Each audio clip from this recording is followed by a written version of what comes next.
لا إله إلا الله لا إله إلا الله لا إله إلا الله لا إله إلا الله. الحمد لله نحمده ونستعينه ونستغفره ونؤمن به ونتوكل عليه ونعوذ بالله من شرور أنفسنا ومن سيئات أعمالنا. من يهده الله فلا مضل له ومن يضلله فلا هادي له ونشهد أن لا إله إلا الله وحده لا شريك له ونشهد أن سيدنا ومولانا محمدا عبده ورسوله صلى الله عليه وعلى آله وأصحابه وبارك وسلم تسليما كثيرا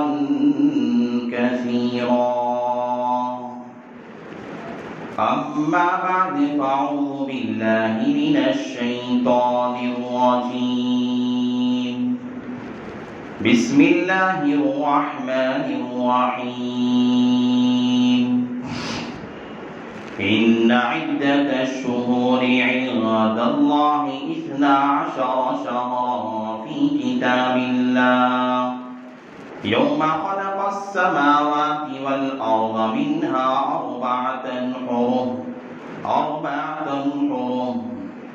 وقال النبي صلى الله عليه وسلم إن الزمان قد استطار فيها يوم خلق السماوات والأرض السنة 12 شهرا في كتاب الله أو كما قال النبي عليه الصلاة والسلام. رب اشرح لي صدري ويسر لي أمري واحلل عقدة من لساني يفقهوا قولي. اللهم صل على سيدنا مولانا محمد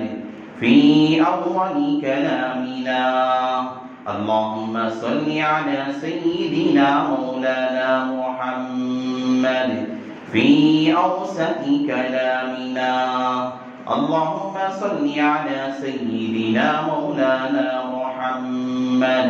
في آخر كلامنا.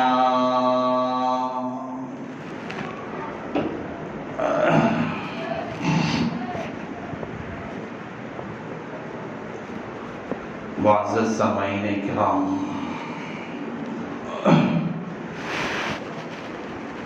اور میرے غیور مسلمان بھائیوں،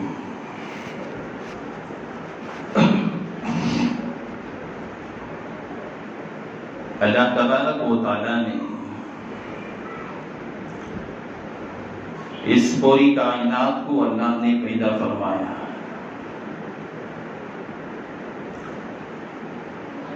یہ زمین و آسمان،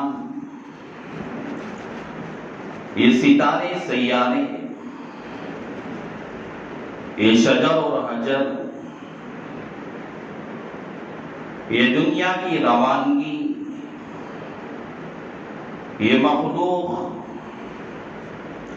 صاف طور پہ یہ کہتی ہے کہ کوئی تو ہے اس کا پیدا کرنے والا. دنیا میں انسان جسے بھی اپنا معبود سمجھنے والا کیوں نہ ہو، جس کے سامنے اپنی پیشانی جھکانے والا کیوں نہ ہو، اس دنیا کے تغیرات اور تبدلات اس کائنات کی روانگی اور اس دنیا کے نظام عمل کو جب دیکھتا ہے، ہر ایک کی زبان میں یہی رہتا ہے کہ کوئی تو ہے اس کائنات کا بنانے والا، کوئی تو ہے اس کائنات کا پیدا کرنے والا، کوئی تو ہے اس نظام عالم کو چلانے والا، کوئی تو ہے اس نظام کے اندر پوری مخلوق کو روزی پہنچانے والا۔ اللہ نے جس طرح یہ اس پوری کائنات کو اللہ نے پیدا فرمایا، وہی اللہ نے انسان جو اشرف المخلوقات میں سے ہے، اللہ نے حضرت انسان کو پیدا کیا، اور انسان کے لیے جو فطری اعتبار سے جو چیزیں انسان کے لیے ضروری ہوتی ہیں، ہر چیز کو انسان کی فطرت کے اعتبار سے اللہ تعالیٰ نے رکھا ہے۔ یہ زمین اللہ نے بنائی ہے، زمین کے اندر انسان کے تقاضے کے مطابق، انسان کی فطرت کے مطابق اللہ نے اناج اگانے کا مادہ اللہ نے رکھا،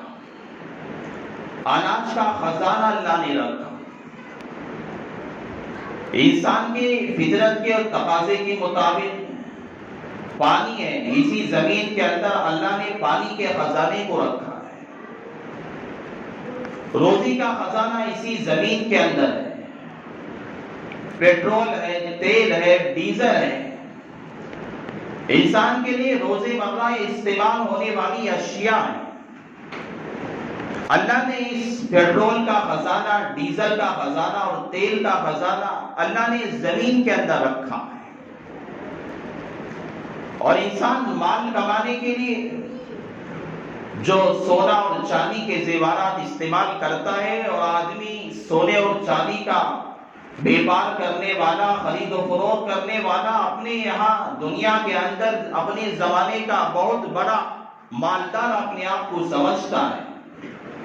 اپنی دنیا کا بہت بڑا خوش قسمت انسان سمجھتا ہے۔ اللہ نے زمین کے اندر یہ خزانہ رکھا کہ زمین کے اندر سے سونا نکلتا ہے، چاندی نکلتی ہے۔ یہ اللہ نے زمین کے اندر ایسی چیزیں رکھی ہیں جو انسان کے لیے دنیا میں آنے کے بعد جس طرح فطرت تقاضا کرتی ہے، جس طرح فطرت کے اعتبار سے انسان کو ضرورت پڑتی ہے، تقاضے پیش آتے ہیں، تو اسی طرح اللہ تعالیٰ نے بسہولت تدریجاً انسان کے لیے جس طرح تقاضے پیش آتے ہیں، اللہ تعالیٰ نے زمین کے اندر ایسی چیزوں کو اللہ نے رکھا ہے، ایسے خزانوں کو رکھا ہے جس سے انسان ہمیشہ فائدہ اٹھاتا رہتا ہے۔ انسان کی فطرت میں سے جس طرح کھانا پینا ہے، انسان کی فطرت میں سے جس طرح کے پانی ہے، غلہ جات ہیں، اللہ نے ایک نظام بنایا ہے، اللہ نے ایک تقاضے کے طور پر اللہ نے ان کا ایک خزانہ پیوست کیا ہوا ہے۔ انہی میں سے انسان کے لیے جو روزمرہ ضرورتیں پیش آتی ہے، انسان حساب لگاتا ہے، وقت کا حساب لگاتا ہے۔ اللہ نے وقت کو بھی اللہ نے رکھا جو انسان کے لیے روزانہ، جس طرح کھانا انسان کے لیے روزانہ لازم ہوتا ہے، پانی انسان کے لیے روزانہ لازم ہوتا ہے، اور غلہ جات انسان کے لیے روزانہ ضروری ہوتی ہے، اسی طرح وقت کا حساب لگانا، وقت پہ کام کرنا، متعینہ وقت پہ انسان کا نماز ادا کرنا، متعینہ وقت پر اپنے کام کو جانا، متعینہ وقت پر اپنے کام سے واپس آنا، اور اپنے کام و کاج کو بغیر کسی تاخیر کے، بغیر کسی جہیز کے تاخیر کے آرام سے اپنے کام کو نمٹ لینا، کام کر دینا۔ اللہ تعالیٰ نے وقت کا حساب رکھتا، اس اوقات کو بھی انسان کی فطرت میں سے اللہ نے بنایا ہے۔ انسان دیکھو ایک طرح نہیں رہتا، انسان بدلتا رہتا ہے۔ آج جس طرح کوئی بچہ ہے، بچہ اسی طرح موت تک بچہ نہیں رہتا، بچہ ہے، انسان پیدا ہونے کے بعد جوانی کا زمانہ آتا ہے، جوانی کے بعد ادھیڑ پن کا زمانہ آتا ہے، پھر بڑھاپے کا زمانہ آتا ہے، پھر ایک وقت آتا ہے انسان دنیا سے رخصت ہو کے چلا جاتا ہے۔ تو انسان کی زندگی کے اندر حالات ایک طرح نہیں رہتے ہیں، انسان کی زندگی میں حالات روزانہ بدلتے ہیں، انسان کی عمریں روزانہ بڑھتی جاتی ہیں، کسی کی عمریں کم نہیں ہوتی۔ تو اللہ تعالیٰ نے اسی اعتبار سے اور اسی حساب سے اللہ تبارک و تعالیٰ نے وقت کو انسان کے تقاضوں میں سے اللہ نے رکھا ہے۔ اور انسان کی فطرت میں ایک چیز یہ بھی ہے، انسان دنیا میں اکیلا نہیں رہتا، انسان کے ساتھ اس کے رشتہ دار ہوتے ہیں، ماں باپ ہیں، اس کے والدین ہیں، بھائی بہن ہیں، اس کے رشتہ داروں میں سے اس کی خالہ ہے، نانی ہے، دادی ہے، یہ سارے رشتہ دار ہیں۔ اگر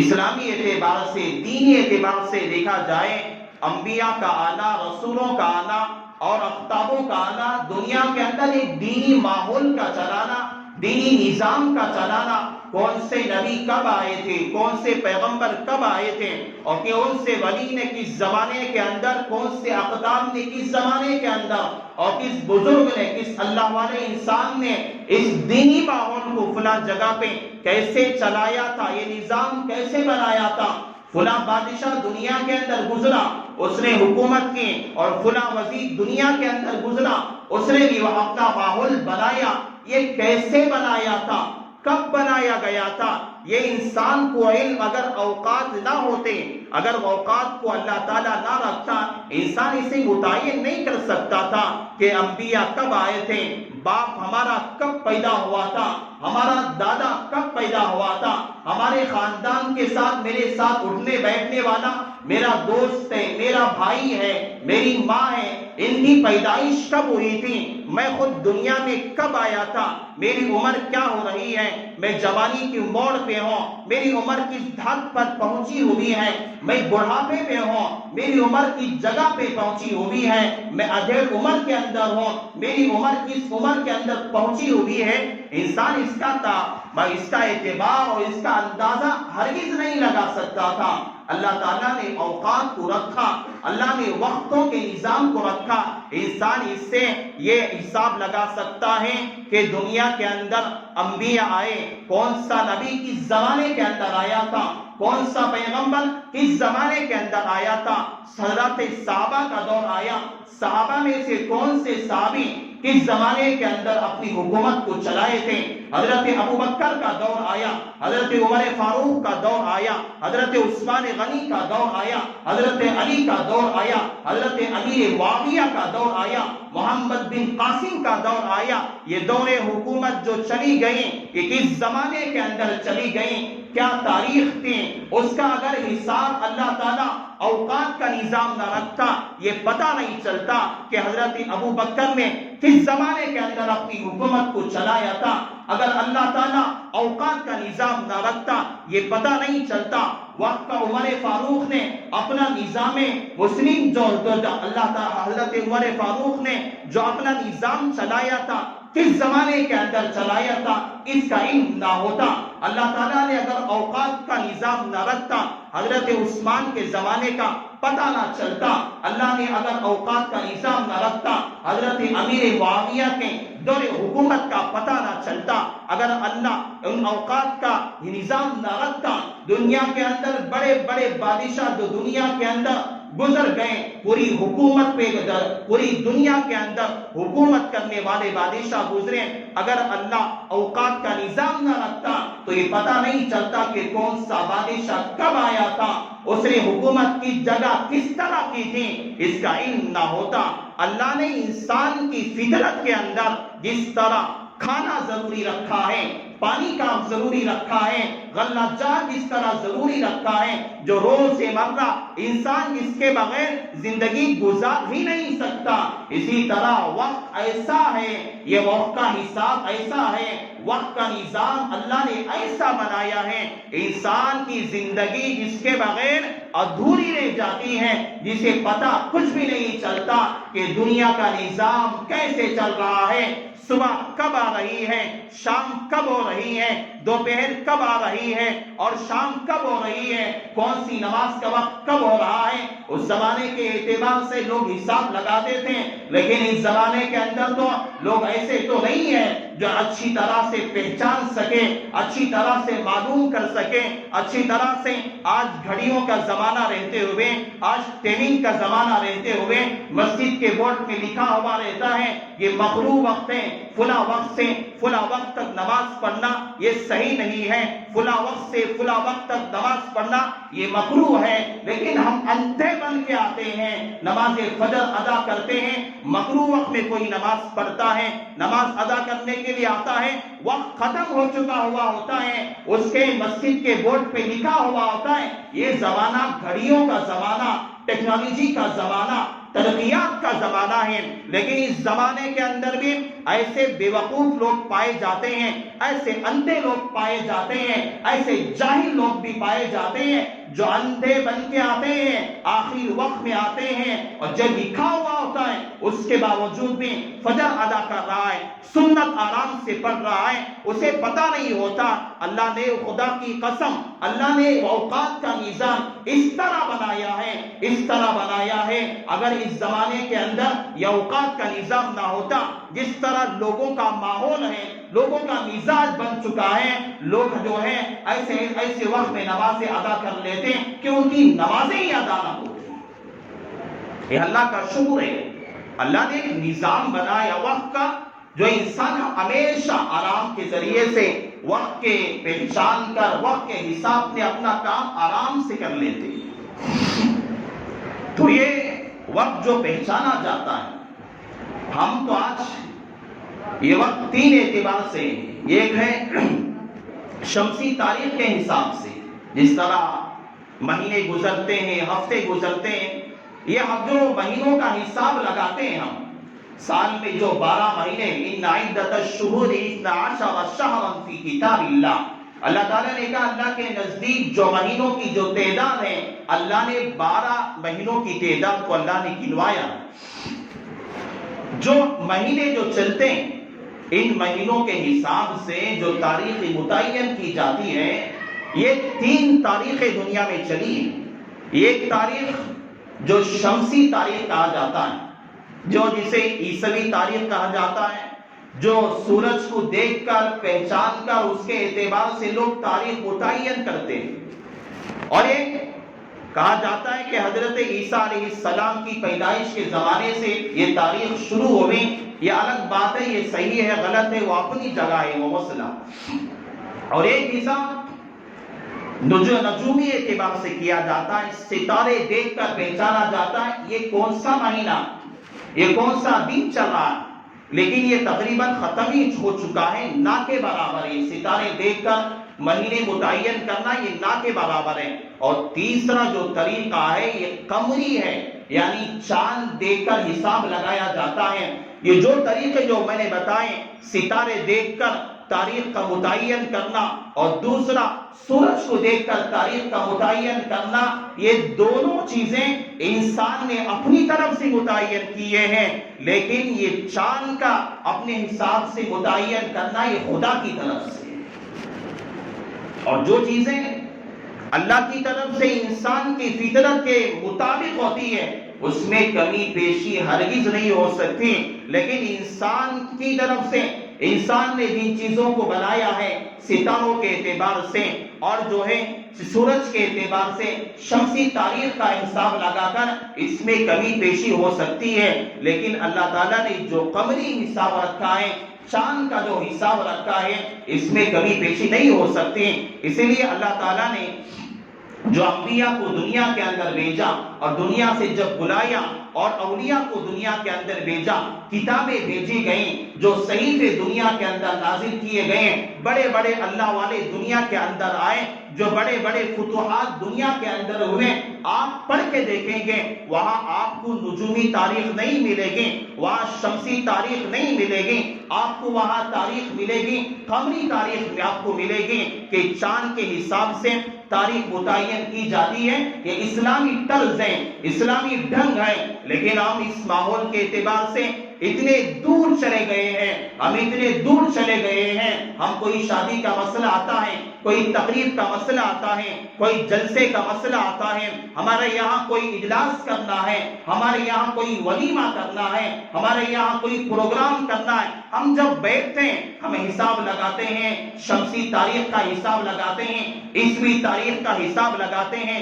انگریزی تاریخ کا حساب لگاتے ہیں، ارے بھائی دیکھ اتوار کے دن کیا تاریخ پڑتی ہے، ارے بھائی دیکھ عیسوی تاریخ فلاں دن کیا لگتی ہے۔ ہم نے تاریخ اسلام کو بھلا دیا ہے۔ اللہ تعالیٰ نے جو نظام قمری تاریخ کے حساب سے اللہ نے چلایا، انبیاء کا سلسلہ چلایا، صحابہ کا سلسلہ چلایا، تابعین کا سلسلہ چلایا، تبع تابعین کا سلسلہ چلایا، ہم نے آج تو بھلا کے رکھ دیے ہیں۔ آج اجلاس کرنے والا، آج جلسہ کرنے والا، آج جلوس کرنے والا، آج شادی کرنے والا، آج تقریب کرنے والا، آج ولیمہ کرنے والا، آج اپنے گھر کا پروگرام کرنے والا جب بیٹھتا ہے، تاریخ کون سی متعین کی جاتی ہے، حساب کون سی تاریخ کا لگایا جاتا ہے، کون سا دن متعین کیا جاتا ہے، دیکھا یہ نہیں جاتا ارے اسلامی تاریخ ہے، اس اسلامی تاریخ کے اعتبار سے کون سا دن پڑ رہا ہے، کون سا دن لگ رہا ہے، کون سا دن آ رہا ہے۔ آج ہم یہ نہیں سوچا کرتے، ہم یہ دیکھتے ہیں عیسوی تاریخ کا جو انگریز حساب لگاتا ہے، جو انگریزوں کا کلچر ہے، اس حساب سے آج ہم تاریخ متعین کیا کرتے ہیں۔ یہ غیروں کا طریقہ ہے۔ مسلمانوں ہم نے اسلام کو پسے پشت ڈال دیا ہے، ہم نے غیروں کے تہذیب کو اپنا لیا ہے۔ یہ ہمارا آئیڈیل نہیں ہے، ہمارے لیے نمونہ نہیں ہے، ہمارے لیے کوئی یہ نمونہ نہیں ہے۔ غیر کی تہذیب کو اپنانا، عیسوی تاریخ کا حساب رکھنا، انگریزوں کے طرز پہ چلنا، انگریزوں کی نقالی کو بجانا، یہ اسلام اور مسلمانوں کا ہرگز شعار نہیں ہے۔ ہمارا طریقہ، ہمارا نہج اور ہمارا جو طریقہ ہے، جو ہمارے لیے آئیڈیل ہے، یہ محمد الرسول اللہ صلی اللہ علیہ وسلم کی ذات اقدس ہے۔ ہمارے لیے آئیڈیل حضرت ابو بکر کی ذات اقدس ہے، ہمارے لیے آئیڈیل حضرت عمر فاروق کی ذات اقدس ہے، ہمارے لیے آئیڈیل حضرت عثمان کی ذات اقدس ہے، ہمارے لیے آئیڈیل حضرت ابو ہریرہ کی ذات اقدس ہے، ہمارے لیے آئیڈیل حضرت عبد الرحمن کی ذات اقدس ہے۔ ہمارے لیے دنیا کا کوئی ہیرو آئیڈیل نہیں بن سکتا، ہمارے لیے دنیا کا کوئی مالدار آئیڈیل بن نہیں سکتا، ہمارے لیے دنیا کا کوئی بادشاہ آئیڈیل نہیں بن سکتا۔ ہم کام کریں گے، ہم شادی کریں گے، ہم بیاہ کریں گے، ہم تقریبات کریں گے، ہم ولیمہ کریں گے، ہمارا نہج ہوگا، ہمارا طریقہ ہوگا جس طرح حضرات صحابہ نے کر کے بتایا، وہ طریقہ ہوگا جس طرح اللہ کے نبی علیہ السلام نے کر کے بتایا۔ ہم تاریخ متعین کریں گے جس طرح پیغمبر متعین کیا کرتے تھے، ہم تاریخ کا حساب لگائیں گے جس طرح وقت کا عمر فاروق لگایا کرتا تھا، ہم تاریخ کا حساب لگائیں گے جس طرح اپنے زمانے کا حضرت علی کرم اللہ وجہ لگایا کرتے تھے، ہم تاریخ کا حساب لگائیں گے جس طرح اپنے زمانے کے اقطاب لگایا کرتے تھے، اپنے زمانے کے ولی لگایا کرتے تھے۔ اس زمانے کا اقتر، اس زمانے کا ناچنے والا، اس زمانے کا کھڑبوت ہوگا، اس کے نقالی ہم نہیں کریں گے۔ ہمارا طرز ہوگا اسلامی طرز ہوگا، ہم چلیں گے اسلامی طرز پہ چلیں گے، ہمارا جو طرز ہوگا یہ اسلامی طرز ہوگا، ہمارا ہر قدم اسلامی طرز پہ ہوگا۔ یہ مسلمان کا شعار ہوتا ہے، اس مسلمان کا طریقہ ہوتا ہے۔ ہم نے سب کچھ بنا دیا ہے، ہمارے کھانے پینے سے لے کر ہمارے تقریبات تک، ہمارا ہر کام جو ہوتا ہے آج ہم سمجھتے ہیں یہ دنیا ترقی یافتہ دور ہے، ٹیکنالوجی کا دور ہے، یہ جو ہے ترقی یافتہ دور کے اندر ارے علماء تو بات کرتے ہیں، بیانات میں بات آتی ہے، یہ تو پرانے زمانے کی باتیں ہیں، وہ زمانہ جو انبیاء کا گزرا، وہ زمانہ جو ملک عرب کا گزرا، وہ زمانہ جو مدینہ کا گزرا، وہ فقراء کا زمانہ تھا، وہ جو ہے غلاموں کا دور تھا، باندیوں کا دور تھا۔ لوگ کہتے ہیں آج ترقی یافتہ دور ہے، آج ہواؤں میں اڑنے کا دور ہے، آج جو ہے ہر طرح کے سہولیات مہیا ہونے کا دور ہے۔ ہم جو ہے کریں گے جس طرح آج ترقی یافتہ لوگ کرتے ہیں۔ میرے بھائی دنیا چاہے لاکھ ترقی کر جائیں، دنیا چاہے لاکھ ترقی کی راہ پہ گامزن ہو جائیں، دنیا چاہے جو ہے اپنے یہاں ہواؤں میں ایک معلق لٹکی ہوئی دنیا بنا دیں، لیکن ہم کبھی بھی دنیا کے ساتھ چلنے والے نہیں ہیں۔ دنیا لاکھ ترقی کر جائے، ایک مسلمان کا پیشہ یہ ہوتا ہے ہم چلیں گے کتاب اللہ کے طریقے پہ، ہم چلیں گے پیغمبر کے طریقے پہ، ہمارا طرز ہوگا محمد الرسول اللہ کا، ہم چلیں گے حضرت ابو بکر صدیق کے طریقے پہ، ہم چلیں گے حضرت صحابہ کے طریقے پہ، ہم چلیں گے حضرت اولیاء کے طریقے پہ۔ دنیا کی کوئی چیز ہمارے لیے نمونہ آئیڈیل نہیں بن سکتی، یہ دنیا قیامت تک بھی نہیں بن سکتی۔ اصل بات یہ ہے یہ مہینہ جو چل رہا ہے، اوقات پہ بات ہوتے ہوتے یہاں تک آ گئی، وقت ہو رہا ہے۔ اصل بات مجھے کرنی تھی رجب کے بارے میں۔ یہ مہینہ جو چل رہا ہے رجب کا مہینہ، رجب یہ اللہ تعالیٰ نے جو 4 مہینے اشہر حرم جو بتایا ہے، جن کے اندر اللہ تعالیٰ نے یہ حرمت اللہ نے بہت پہلے ہی رکھی تھی، لوح محفوظ میں اللہ تعالیٰ نے اسے لکھا ہوا تھا، فی کتاب اللہ۔ مفسرین لکھتے ہیں اس کے بارے میں یہ بات اب کی نہیں ہے، اللہ نے 12 مہینے بنائے ہیں۔ ایسا نہیں کہ دنیا آنے کے بعد امت محمدیہ نے بنا لیا، یا حضرت موسیٰ کی قوم نے بنا لیا، عیسیٰ کی قوم نے بنا لیا، حضرت شیس کی قوم نے بنا لیا، ایسا نہیں ہے، بلکہ اللہ تعالیٰ نے اس دنیا کو جب پیدا کیا، یوم خلق السماوات والارض، اللہ نے زمین اور آسمان کو جب اللہ نے پیدا کیا، اللہ نے اسی وقت لوح محفوظ میں اللہ نے ازل کے اندر اللہ تعالیٰ نے یہ بات لکھ چکی تھی، دنیا کے اندر 12 مہینے ہو گئے، اور اللہ تعالیٰ نے یہ بھی لکھ چکا تھا کہ اس کے اندر منہا اربعۃ حرم، 4 مہینے اللہ نے محترم بنائے، باادب بنائے، احترام والے بنائے، تعظیم والے بنائے، اکرام والے بنائے، اور جو بندہ ان 4 مہینوں کا کہ اکرام کرے گا، تعظیم کرے گا، اللہ تعالیٰ کے نزدیک وہ بندہ جو ہے کی تعظیم بھی بڑھتی چلی جائے گی۔ یہ ذی القعدہ کا مہینہ، ذی الحجہ کا مہینہ، محرم، یہ 3 مہینے ایک ساتھ ہیں،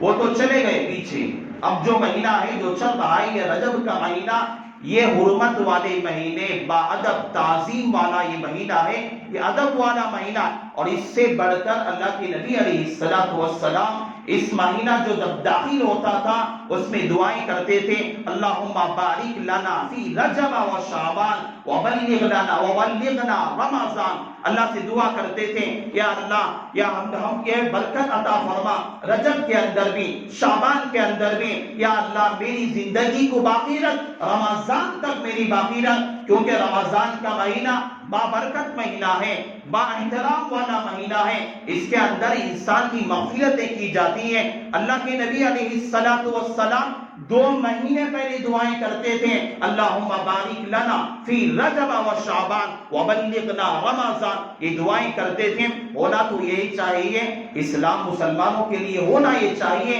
طرز یہ ہے کہ ہر مہینے کی جب تاریخ آتی ہے، اللہ کے نبی علیہ السلام نے چاند دیکھنے کا اہتمام کرنے کا اللہ کے نبی نے حکم دیا ہے، ہر مہینے کے چاند دیکھنے کا اہتمام کیا کریں، اور جب چاند دیکھے اللہ کے نبی علیہ السلام نے کہا، دعا سکھائی اور بتایا، اللہم اہلہ علینا بالیمن والاسلام والسلامت والاسلام ربی وربک اللہ۔ بندے کو چاہیے جب ہر مہینے کا چاند دیکھنے کا اہتمام کرے گا، اہتمام سے چاند دیکھے گا، دعائیں پڑھے گا، اللہ سے دعا کرے گا، یا اللہ یہ جو ایام آ رہے ہیں، یہ مہینہ آ رہا ہے، میری زندگی کے اندر عافیت والا بنا، سلامتی والا بنا، راحت والا بنا، سکون والا بنا، مصیبتیں والا نہ بنا، جو ہے پریشانی والا نہ بنا، یہ مہینہ میرے لیے عافیت لے کر آئے، سلامتی لے کر آئے۔ جب بندہ دیکھ کر یہ دعائیں پڑھتا ہے، یہ دعا کرتا ہے، مہینے کے چاند کو دیکھ کر دعائیں پڑھتا ہے، اللہ کے نبی علیہ السلام نے یہ دعا سکھائی ہے، جب بندہ یہ پڑھتا ہے تو اللہ تعالیٰ پورے مہینے کے لیے اللہ تعالیٰ بندے کو سلامتی میں رکھتا ہے، اللہ اپنی رحمتوں میں رکھتا ہے۔ لیکن یہ ہمارا مزاج ختم ہو چکا ہے۔ یہ رجب کا مہینہ ہے، تعظیم والا مہینہ، ادب والا مہینہ ہے، اس کی تعظیم کیا کرے، اس میں عبادت زیادہ کیا کرے، اس کا احترام زیادہ کیا کرے۔ اور اب نہیں، اس سے پہلے بھی جو زمانے جاہلیت کا جو دور تھا، اس زمانے کے اندر بھی اس مہینے کی قدر کرتے تھے اور احترام کیا کرتے تھے۔ لڑائی جھگڑے نہیں ہوتے تھے، کسی کے ساتھ قتل و قتال نہیں ہوا کرتا تھا۔ یہ باتیں میں آئندہ جمعہ میں آپ کو سمجھاؤں گا، لیکن یہ احترام والا مہینہ ہے، تو اس کا احترام کرنا چاہیے، کیونکہ مفسرین نے لکھا ہے، اسی آیت کے ذیل میں حضرت مفسرین نے لکھا ہے، جو بندہ اس مہینے کا احترام کرے گا، گناہوں سے بچے گا، گناہوں سے دور بھاگے گا، عبادات کے اندر اضافہ کرے گا، بڑھ چڑھ کر عبادتیں کرے گا، اللہ تعالیٰ دوسرے مہینوں میں بھی اللہ تعالیٰ عبادت کی توفیق عطا فرماتا ہے۔ دوسرے مہینوں میں بھی اللہ تعالیٰ عبادت کی توفیق دیتا ہے۔ اگر بندہ اس مہینے کے اندر گناہوں سے بچتا رہا، غلط کاموں سے بچتا رہا، مفسرین لکھتے ہیں کہ اللہ تعالیٰ دیگر دوسرے مہینوں میں بھی اللہ تعالیٰ بندے کو گناہوں سے بچا کے رکھتا ہے۔ اللہ دوسرے مہینوں میں اللہ تعالیٰ برے کاموں میں سے بندوں کو دور رکھتا ہے۔ اس مہینے کی فضیلت ہے، اللہ تعالیٰ نے ایسی قدردانی اس بندے کے اندر، جو بندہ قدردانی کرتا ہے اللہ نے اس کے لیے ایسی فضیلت کو رکھا ہے، اس کی قدردانی کرتے رہے۔ اور دوسری بات ہے روزے کی۔ بہت سارے لوگ رجب کے روزے کے بارے میں جو ہے پریشان ہو جاتے ہیں۔ دیکھیں رجب کا کوئی روزہ متعین نہیں ہے۔ جس طرح نفلی روزے ہر مہینے میں رکھتے ہیں، کوئی آدمی رکھ لیتا ہے، چل جاتا ہے، اور وہ بس حضرات فقہا نے یہاں تک لکھا ہے بس کہ رجب کے روزے کوئی آدمی عبادت میں زیادہ کرنے کے لیے رمضان کی تیاری کے لیے کوئی آدمی روزہ رکھنا چاہتا ہے، اس کے لیے بس مستحب ہے، لیکن کوئی ضروری نہیں ہے، کوئی سنت کا مسئلہ نہیں ہے۔ ضروری نہیں ہے کہ 3 روزے رکھنا، 2 روزے رکھنا، رجب کے اتنے روزے رکھنا، یہ کوئی ضروری نہیں ہے۔ یہ بات بالکل غلط ہے۔ یہاں تک نفلی ہے، اور جہاں تک حد درجے حضرات فقہا نے ایک جگہ لکھا ہے بس مستحب کا درجہ ہے، اس سے آگے اس روزوں کا کوئی مسئلہ نہیں ہے۔ جو باتیں اور بھی بہت ساری باتیں ہیں، انشاءاللہ آنے والی جمعہ میں ان باتوں کا تذکرہ میں آپ لوگوں کے سامنے کروں گا۔ اللہ سے میں دعا کرتا ہوں، اللہ تعالیٰ سب سے پہلے اللہ مجھے عمل کی توفیق نصیب فرمائے، اللہ تعالیٰ آپ کو بھی عمل کی توفیق نصیب فرمائے۔ بس انہی کلمات پر اپنی بات کا اختتام کرتا ہوں۔ آمین وآخر الدعوانا ان الحمد للہ رب العالمین۔